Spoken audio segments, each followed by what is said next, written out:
En higa achiel e apisi nyaka ne ngire Kithure Kindiki cha Muma kaka jalup jatend piny bang' od bura mamalo kod Senate thicho oko jalup jatend piny machon Rigathi Gachagua.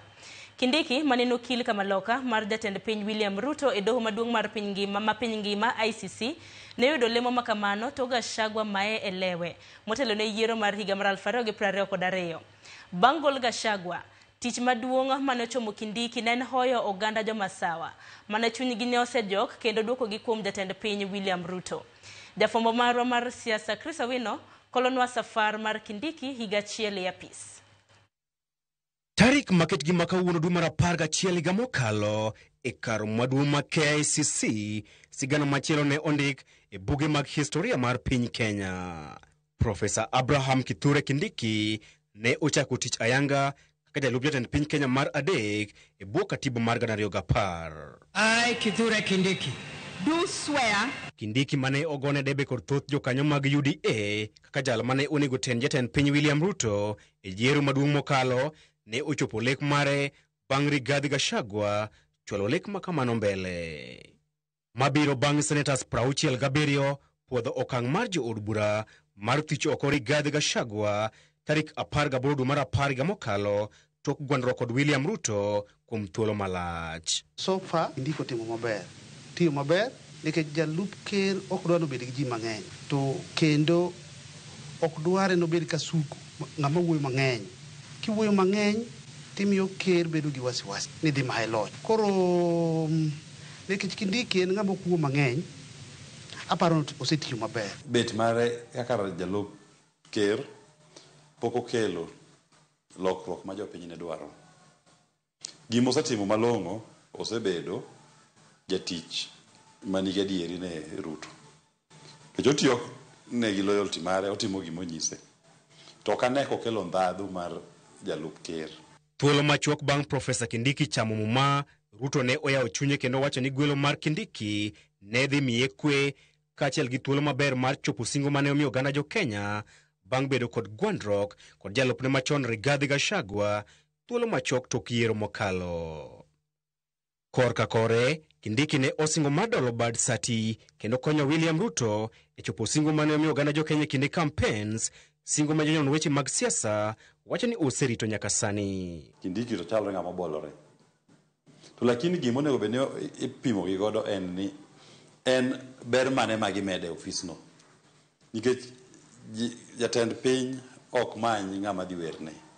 Jalup jatend piny ok onego bed ni jawerni. Onego bed ni ng'ama nyisi advice. Nikech in part of cabinet, une muchiwo advice ne ker. Kopogore kod konyo William Ruto chopo singo mane omiyo jo Kenya kinde campaigns, tich machielo mane ochomo Profesa Abraham Kithure Kindiki ne en duoko jomasawa machiegni kod William Ruto bang' osiepe kind jomasawa kod William Ruto bedo mawach kaluwore kod gol mar Gachagua e apis. As far as Ombulu is concerned, aparo ni onge gima yiero nokonyogo. Jo Mount Kenya oseamua ni gin gibiro fuato kama Gachagua dhiye. Kata ochung' kata ok ochung', to mano to uamuzi ma gisetimo.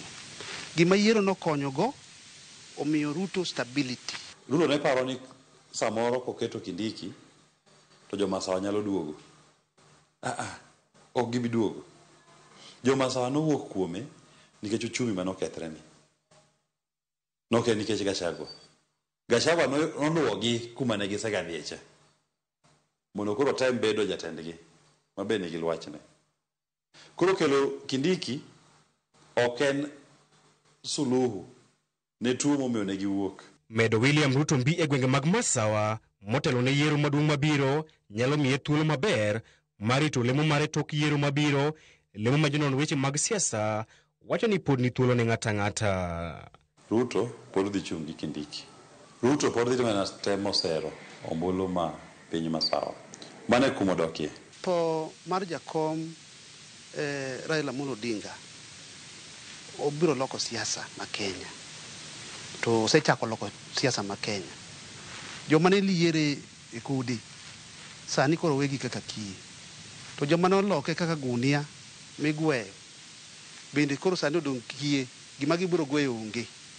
Koro mano will change political dynamic ma Kenya ka nyalo affect nyaka kata Kindiki.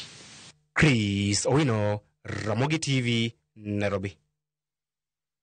Nyakurom gajongi report mar Chris Owino bino madoro ka gudo yo mokwongo hanno dakika en 26 tok sachiel mar midhiambo.